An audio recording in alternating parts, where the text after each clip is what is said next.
Welcome back, and now for the news in detail. In Afghanistan, security forces have killed 51 Taliban fighters and wounded 13 others in multiple ground offensives and airstrikes since yesterday. In a tweet, the Defense Ministry said the forces conducted operations against the Taliban in 9 provinces across the country. Local officials said 3 women and 4 children were killed in airstrikes in northern Balkh province.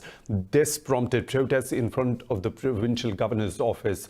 The government pledged to send a fact-finding mission to investigate reports of civilian casualties.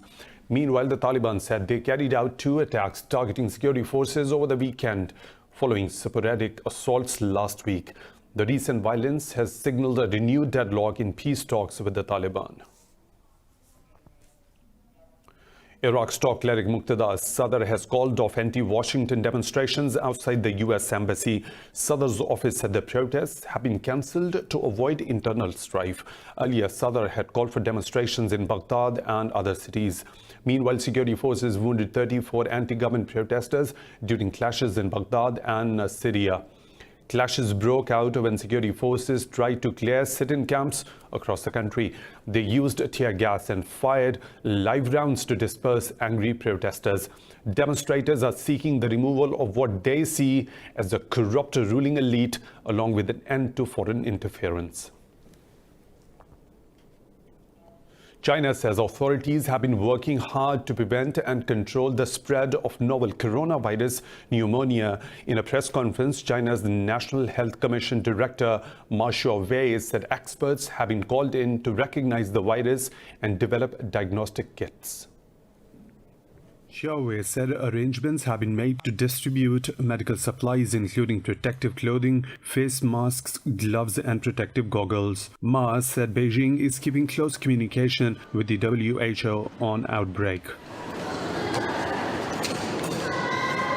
He said the commission will send another 12 teams of over 1,600 medical staff in the next 2 days. One quarantine center in Hong Kong was subjected to an arson attack by masked protesters. Meanwhile, Pakistan's embassy in Beijing says over 500 Pakistanis in Wuhan and other parts of China are safe. The embassy staff said they are in touch with the Pakistani community as well as local authorities. The death toll from the Wuhan coronavirus has jumped to 56, while nearly 2,000 people are infected. The virus has already spread throughout China and around the world, with cases confirmed in countries as distant as France, Australia and Canada. 8 cases have been confirmed in Thailand, 4 in Japan and 3 in South Korea and the US. Moving on to Indian-occupied Kashmir, where the occupation forces have martyred 3 more civilians in Pulwama district. The civilians were targeted during a cordon and search operation by Indian troops. Indian occupation forces have killed over a dozen civilians during the ongoing month. India's lockdown and communications blackout of the valley have entered their 175th day. Kashmiris on both sides of the line of control and around the world are observing India's Republic Day as the Black Day. Protest rallies are being held worldwide to draw attention to Indian atrocities in the occupied valley. In their statement, the Hurriyat leaders called for rallies and protests in the occupied valley in defiance of the ongoing curfew. India has completely shut down the valley for the last 5 months, leading to medical, communications and education crises which are worsening by the day. Meanwhile, the Indian state of Assam was rocked by 4 grenade explosions today. Police say 3 explosions took place in the Dibrugarh district and another in Choraidio district. No casualty has been reported yet. India is observing its 71st Republic Day in celebration of the country's constitution, but Indians at home and abroad fear the constitution is now under attack by the ruling BJP government and its extremist ideology. Here are the details. Since the re-election of Prime Minister Narendra Modi in May last year, India has been in serious socio-political turmoil. BJP government's authoritarian and discriminatory measures have eroded New Delhi's secular ideology as its international image crumbles. The illegal annexation and lockdown of occupied Kashmir and the controversial Citizenship Act have sparked mass protests across the country. We have seen today the crowds in Shaheen Bagh every night here, and this is being repeated in so many places, so many different kinds of conversations are happening. And that's what we needed. We now, Indians, we live on the streets. Long live the street. Indians inside the country and abroad are raising their voice against the act, terming it anti-Muslim. Modi's government has been guilty of bait charging peaceful demonstrations and subjecting women to sexual harassment and assault. Attacks on Jawaharlal Nehru and Jamia Millia universities in New Delhi by BJP-linked groups have fueled further dissent. We are sitting for a mass hunger strike. We have been protesting against the Citizenship Amendment Bill, which has now become Citizenship Amendment Act for the past 2 months. We want to tell this government to start thinking about Assam now. Why are you not thinking about Assam? 27 protesters have so far been killed in protests. On India's Republic Day, thousands of people held mass rallies against New Delhi's controversial citizenship law worldwide. Activists and human rights organizations have organized demonstrations in Bangladesh, the UK, and the US as well. In Dhaka, civil society put up banners across the city highlighting the Kashmir crisis and the controversial Citizenship Act. The protest banners demanded the end of civilians' killings by Indian forces at the India-Bangladesh border. In London, students, activists and human rights organizations gathered opposite Downing Street for the protest. They marched around a mile down the streets together outside the Indian High Commission in the US. A coalition of human rights and civil society groups will hold rallies in Washington, D.C., New York, Chicago, San Francisco, Atlanta, and Houston. The Washington rally will be held from the premises of Indian Embassy to the White House. The rights activists have demanded the Indian government repeal the Citizenship Act immediately. In a staggering development, 154 EU lawmakers have drafted a 5-page resolution against India's controversial Citizenship Act. The lawmakers contend the act will create the largest statelessness crisis in the world and cause immense human suffering. The proposed resolution calls the act discriminatory and dangerously divisive. The resolution also calls it a violation of India's international obligations and other human rights treaties to which New Delhi is a signatory. The lawmakers expressed concern that India has created the legal grounds to strip millions of Muslims of citizenship. The resolution will be tabled during the plenary session of the European Parliament in Brussels next week. US President Donald Trump has rejected Iran's talks offer. In a tweet, Trump said no thanks to Iranian Foreign Minister Javad Zarif's proposal on condition of lifting sanctions. Reacting to Trump's tweet, Zarif advised the US President to make his comments and decisions on facts rather than headlines. Yesterday, in an interview, the Iranian Foreign Minister said he is not ruling out negotiations with the US despite the killing of General Qasem Soleimani. However, he said the US must lift sanctions if it wants to resume a dialogue. Zarif said the US has inflicted great harm on the Iranian people and will have to compensate for that. In Syria, government forces say they have taken control of 6 towns in Idlib in a renewed push to recapture the lost rebel stronghold. A war monitor said the forces have reached the outskirts of Marat al-Numan. This is despite a ceasefire deal between Turkey and Russia. Thousands of people have fled Idlib in recent weeks amid stepped-up airstrikes by Russian and Syrian forces. The push deeper into the rebel-held territory has taken place despite a ceasefire deal brokered by Turkey and Russia.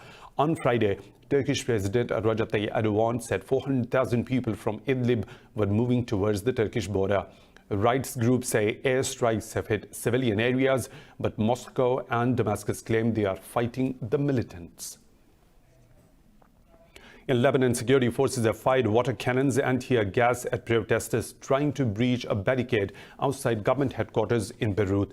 Protesters accuse security forces of torture as the uprising hit the 100-day mark. Lebanon's internal security forces asked the peaceful protesters to leave the Riyadh al-Sol area as violence and attacks continue. Earlier, peaceful demonstrations turned violent after police clashed with the protesters. Turkey's President Recep Tayyip Erdogan has accused commander of the eastern forces in Libya, Khalifa Haftar, of continuing attacks despite a ceasefire. Erdogan said Haftar could not be trusted to uphold the truce. He said it isn't possible to expect mercy and understanding from someone like LNA commander. Erdogan's statement comes after the UN said several countries violated the arms embargo in Libya agreed on at the Berlin conference. In a statement, the UN support mission said the illegal influx of fighters and weapons into the country threatens the fragile peace process. More stories to follow right after a short break. Stay tuned.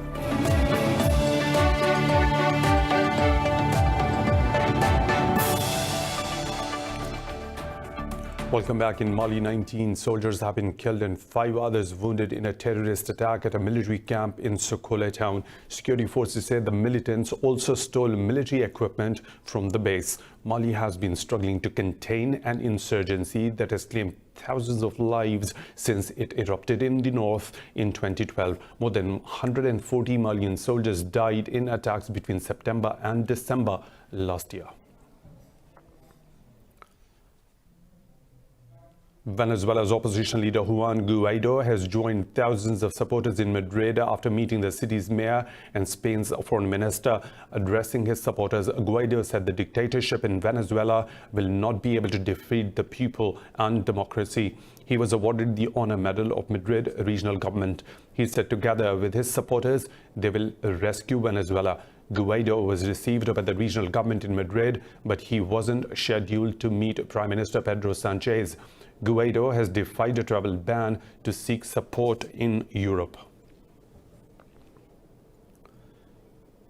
Italians are voting to elect the president of the Emilia-Romagna region. Far-right opposition leader Matteo Salvini is using everything at his disposal to win in the region run by the left since 1945. Emilia-Romagna is the wealthy area known for its Parmesan cheese, Parma ham and the car maker Ferrari. Salvini says a victory for the right will destabilize the country's fragile coalition government and help him return to power. Opinion polls suggest Salvini's anti-immigrant league is neck and neck with the ruling center-left Democratic Party, which governs Italy. 3.5 million citizens are eligible to cast ballots in today's polls. Russia has slammed the expulsion of its diplomats from Bulgaria, calling it an unfriendly and provocative step. In a statement, the foreign ministry said Bulgarian authorities expelled a diplomat from the Russian embassy and an employee from Moscow's trade mission in that country. It said the two officials were expelled by Bulgaria without presenting any reasonable evidence to justify their decision. The ministry said Sofia's move was at odds with respectful ties between the two countries. It said Moscow reserves the right to take retaliatory steps. Earlier, the Bulgarian Foreign Ministry said that it would expel 2 Russian diplomats on suspicion of spying. Street protests have flared up again in Chile's capital, Santiago. Protesters are demonstrating against economic inequality and right-wing government. Police fired tear gas and water cannon to disperse the raging crowd near the capital's Plaza Italia. Meanwhile, a Chilean police officer appeared in the court to face charges for wounding a protester's eye. The officer was formally accused of firing buckshot into the protester's left eye. Since October, the country has been in the midst of its worst social unrest. Chile has issued a red alert after a forest fire burned over 2 square kilometers of vegetation in southern region of Biobío. The fire zone includes part of the Nonguan National Reserve in Concepcion province, which is a habitat of some endangered species. Concepcion Governor Robert Contreras said efforts to extinguish fire are underway. He said authorities are monitoring the situation and evaluating the damage. Contreras said there are no reports of casualties so far and the area has already been evacuated. Local authorities are concerned about predictions of high temperature that increases the risk of wildfires. 30 people have been killed, including 2 children, by storms in southeastern Brazil. Officials say 7 people are injured due to landslides and house collapses in the state of Minas Gerais. 3,500 were evacuated in Minas Gerais state, while the government says 17 are still missing. Several highways have been cut by the flooding and scores of bridges knocked out. Rainfall in the region has been the heaviest since records were first kept 110 years ago. In one 24-hour period, state capital Belo Horizonte recorded 172 millimeters of rain. The flood coincided with the first anniversary of the dam collapse in Minas Gerais town of Brumadinho. In Peru, the death toll in the explosion of a gas tanker has risen to 14. The tanker, carrying 10,000 liters of liquefied gas, exploded, igniting a major fire that destroyed several houses and vehicles in the capital Lima. The health ministry said the dead included 5 children and a 40-year-old man from Venezuela. The accident in the capital's Villa El Salvador district left nearly 50 others seriously injured. Investigators believe the explosion was triggered by a detachment of a fuel hose as the tanker truck passed over a speed bump. Peruvians are set to vote today to elect a new parliament after the previous was dissolved by President Martin Vizcarra. 21 parties are running in the elections, and exit polls suggest centrist politicians could win a majority. Under the country's electoral laws, parties require at least 5% of the popular vote or 7 elected legislators to gain representation. The high number of undecided voters could result in a fragmented Congress. Voting is mandatory in Latin America's 5th largest economy, and some 25 million people are eligible to vote. Vizcarra had dissolved the chamber in September last year after arguing that the lawmakers were obstructing his anti-corruption agenda. In Turkey, the death toll from Friday's earthquake has surged to 31. The 6.8 magnitude quake was centered in Alazeg province and neighboring Malatya. Disaster and Emergency Management Authorities said over 1,500 people have been injured. The authorities said 45 people, including a woman, have been so far rescued from under the rubble. Over 3,400 personnel with hundreds of vehicles and 17 sniffer dogs are taking part in the rescue operation. It's time for a short break. We'll be right back.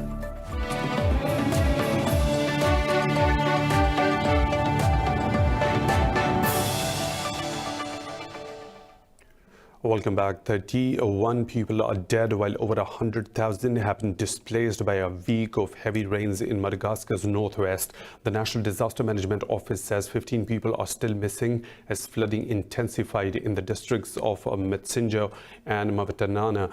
The National Bureau of Disaster Risk Management warns of high risks of food insecurity amid flooding in lowland and rice-growing areas. Rain swept away strips of roads, cutting off access to the affected areas. A dam burst near the town of Tenambe, flooding nearby villages and farmland. German charity CI has rescued 78 migrants off the Libyan coast. It said 8 women and 7 children are among those rescued. The charity said its ship rescued 62 people from an inflatable boat. It said the rescue ship rescued another 16 people from a second boat. The CI has accused Libyan coast guards of harassment, saying they treat the area of search and rescue operations as their territorial waters. Australians are observing their National Day today in remembrance of the first fleet of British ships at Port Jackson in 1788. But the country's indigenous people know this date by another name, Invasion Day. More in this report. It's been 232 years since the first white settlers arrived in Australia. That is a minute amount of time compared to the country's indigenous population, many of whom can trace back their lineage on the continent as far back as 50,000 years. Today, these people make up the bottom rungs of Australian society and can't even freely observe their cultural practices. And it's 2020 and we're still trying to raise money to bury our people. So we're asking people to pay the rent. You're on stolen land. It's time to reparate for the mass injustice that we've had as First People of this country. The protests were galvanized by the country's ongoing bushfire disaster. 33 people have been killed in massive blazes ranging across the country since September 2019. A total area of bushland larger than Austria has been incinerated, killing over 1 billion native animals.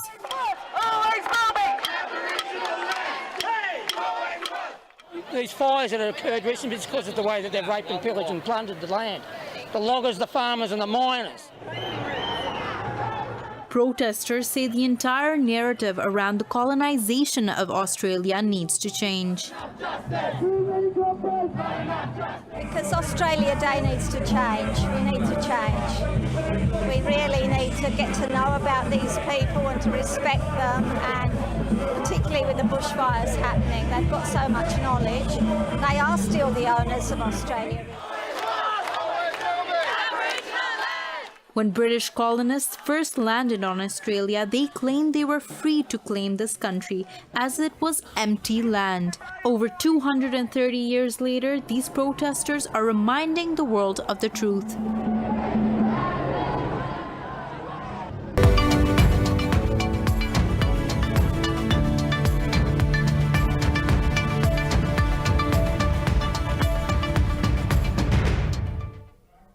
Boeing has successfully completed the first test flight of the world's largest twin-engine jet. The aircraft will officially be called 777-9, but is better known under its development code name 777X. The plane touched down at the historic Boeing field outside Seattle after almost 4 hours of flight. The almost 77-meter-long passenger jet will go head-to-head with the Airbus A350-1000, which seats about 360 passengers. The 777X is expected to enter service in 2021, a year later than originally scheduled, amid development problems.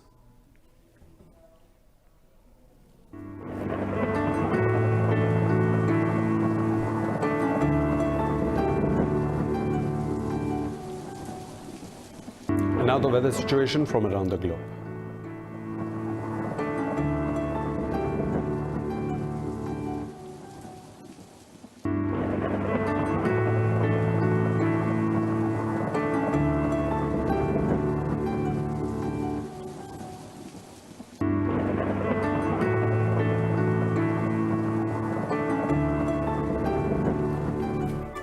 And that's all for now. For the latest updates, you can follow us on social media at Indus.News.